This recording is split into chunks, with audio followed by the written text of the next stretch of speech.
Okay, very awesome. Okay, so welcome everybody in person. Welcome everybody in Zoom. Hopefully you can hear me. This event... Yes, we hear fine. We can hear fine? Okay, great, thank you. So this event is called Our Relationship with Artificial Intelligence, a Communal Exploration. And this is in collaboration with Nathaniel, who is joining us through Zoom here, and also Amir, who is here in person. And before talking about what the different parts will be, I have a very small presentation. So my mother and I host a variety of different events in our home here. And what's kind of interesting is we have a whole landscape of different events that we do, and they're all, in a way, in a beautiful web, interconnected. And so this event falls under the category of two thematic events that we've been doing in the house. One is events on humans and technology, and the second is on spiritual healing. So I'll just quickly go through like the past events we've done and how it's relevant for what all of you will experience today. So with the humans and technology, one of the first explorations of these themes that I did was during my rebirth ceremony of 2020. So for those of you that don't know, my rebirth ceremonies are where I shave off all my hair, I'm reborn, and I'm exploring ideas and themes that I think are going to sculpt my destiny. So I look into my past and I think deeply about what do I need to do in my future. So during 2020, COVID had hit. The research that I was doing was using deep learning, which is a type of artificial intelligence, and I was trying to apply it on to the data sets that I had. So I was really thinking about like, what is technology? What is identity? And so this event was about human identity. It was about also dance. So I was exploring dance as a method of reaching into altered states of mind. And it was about humans and our relationship with technology. And a core part of this event was a dance that I had choreographed along with different songs I had composed. And the Chickadee, no, thank you, Brian. That was one of them that was in there. So like the idea was to explore human evolution with technology. And in my imaginations, what we had done, the first dance was a primal human. We were umbilically connected to Mother Earth. There was no technology. It was just the bare, kind of naked human, almost like an animal in a beautiful way. And then the next dance was eventually humanity ruptured this umbilical cord, became the powerful, perhaps arrogant, powerful human who felt like they were different than all other living things. They were like, look at me, I've got consciousness. Look at me, I can control aspects of nature now. And then after that, we became pregnant with technology, our firstborn baby. And then eventually, for the last dance, we were all on our back with our legs up, and my mom was teaching us how to give birth to our firstborn child, technology. So within this narrative, the idea that I was exploring was that if technology and artificial intelligence is like our child, instead of just letting this haphazardly grow, we need to think about what kind of environment do we need to create to nurture artificial intelligence and technology. What kind of lessons do we need to teach? What do we need to do differently in the way that we interact with it? Now, a different narrative approach, or a different narrative arose during my human augmentation event. And this is all on my website if you guys are interested in it. And the human augmentation event, this was now in my research, I was thinking about using technology to enhance the senses of pilots and astronauts when they get disoriented.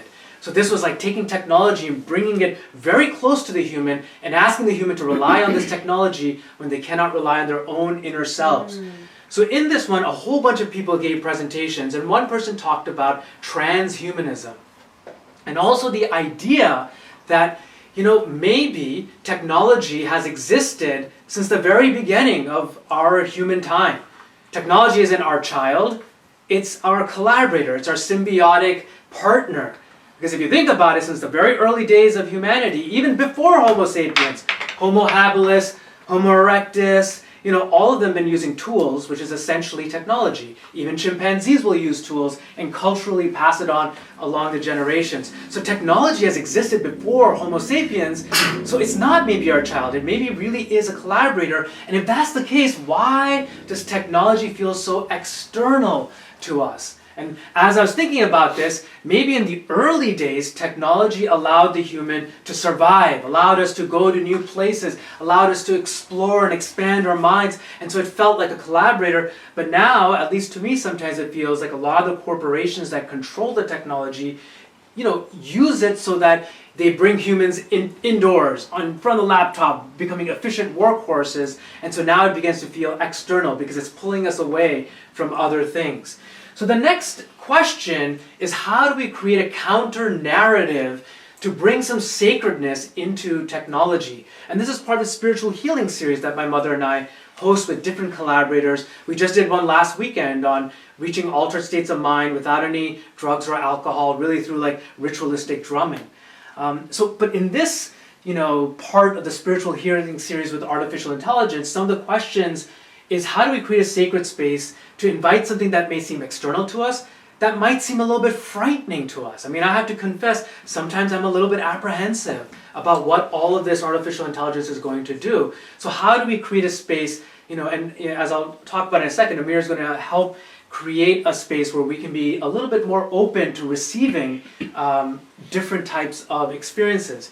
Another core idea as I finish this little presentation is how we interact with anything around us, I think, this is a philosophy of mine, is a reflection of who we are. If we interact with sacredness, it sets that intention and makes us cherish everything. So for example, Amir asked me to describe what I'm wearing. This is my super jacket #1. I've had this since high school. It's I know it's not conscious, I know it's not alive, but it's like a flag, it's sacred to me. And by giving it meaning and purpose, it gives me a feeling of love, happiness, that I'm connected to my high school self. And together across the years, we've been collaborating together. So I think this is an important idea.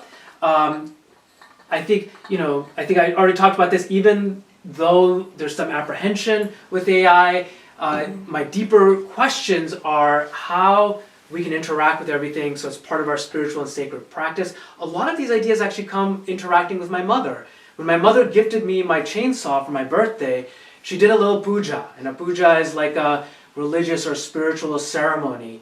And this is for an object that's not alive, that's not conscious. But the idea is that you do this puja to give it respect, so you don't let it rust. You don't just throw it like it's trash. You give it respect, and it gives you respect back, essentially by giving you service. So my mom is just going to quickly talk a little bit about that perspective of doing puja for things that are non-living, to give that larger sense of whether conscious or not, giving sacredness to things around us can be important, and it's an established spiritual practice that people in India kind of have been doing. So a few words maybe. And if you come in front of the camera, just so I can record this part of it, that'd be great. And then we will finish. Yeah, nice. Yeah. Okay. So, how खड़े हो जाओ? Just like that. Okay. Okay. Good. Okay. So I don't know a lot about artificial intelligence, so I don't have any intellectual input here. But growing up in India, what I have learned, I just want to, and learning about how humans develop throughout the ages. I am part of one of the groups we are learning. So if we take a technology with respect and we honor it, then it is useful for us. For example, long time in ancient times, when we began, then the first time when humans discovered the stone tools or fire, then probably it must have been a really scary thing for everybody to experience it. And fire is still same way, that it could help us cook our food and do good stuff, or it can burn the whole city in 1 second. So it depends how we use that. That I learned throughout, and that's what as a human we have done throughout the ages with different inventions. In my short life of whatever, I've seen so many things. Before we only had landline, and then after that now we can't live without cell phone. I never saw computers in my life, but now I can't live without my laptop, so things like that. But we can use it or abuse it. So that's one thing I have to say. And then growing up in my town, I learned to respect every little thing came into the house, and that's what, since Vivek respects that, so that's what we've been doing that practice here also. Whenever we get washer and dryer downstairs, or when we get any new tools, or when we get the new car or something like that, so we do what Vivek mentioned about puja. So the puja means that there are certain things, you just take certain things and put on it, and main thing important is the intention, that we are making a connection with whatever it's coming, and then we are not just taking it as a random stuff, and then we are taking care of it to best of our ability. So we do this, and then we light some and do arti like that. So that's how we honor any non-living thing. And then even in one of the philosophies of India, everything is alive. Jainism, they call it. They think everything is alive, so you need to give a respect. That's all I have to say. Thank you, Mother. Thank you. That's good, that's good. Okay, so today what we're going to experience, we already had introduction. After this, Amir is going to open a sacred space so that we can open our hearts. He'll talk a little bit about consent as well. After that, Nate, who's on Zoom right now, and Nate and I met when we were doing our PhD at Brandeis in neuroscience. And Nate shared that he was having these beautiful conversations and discussions with ChatGPT and similar like AI models, and I became very intrigued by it, and I wanted to experience that and then have deep discussions, like what are our concerns, what do we find interesting, how do we weave this all together. So that's what Nate will do. He'll be like our spirit guide. He'll start off talking with one of these AI models, and we will then, kind of in a live discussion as he leads it, we can then propose ideas or things to guide this river of conversation. After that, we'll have discussion on what did you feel, what did you think, and all of this is flexible. So if all of you are like really into the discussion, we can expand the discussion section. After that, the other idea we had was to break people into subgroups and talk about different themes, which I'll give to you as we get closer to it. But there are, one of the themes is concerns. One of the themes is what do we do in the future? What's the future with AI going to look like? And then we have group discussion. So that's the general overview.